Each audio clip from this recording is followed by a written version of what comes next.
Medininkų kelio poste Jungtinių valstijų ambasada Lietuvos muitiniai perdavė įrangą, kuri bus naudojama pasienio postuose ir padės muitinės pareigūnams greičiau atskleisti nelegalų prekių gabenimą.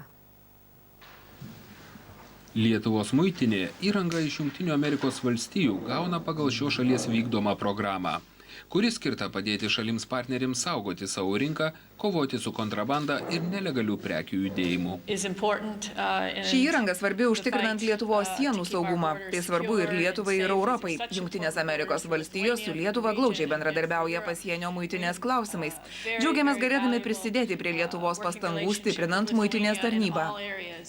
Jonizuojančios spinduliuotės detektoriai, naktinio matymo ir navigacijos prietaisai, nešiojami termovizoriai bus naudojami muitinės pasienio postuose ir mobiliose grupėse.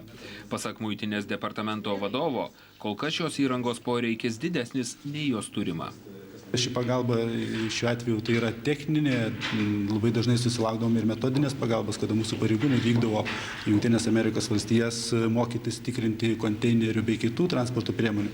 Taip pat panašus seminarai kolegų pagalba būtų organizuojami Lietuvoje.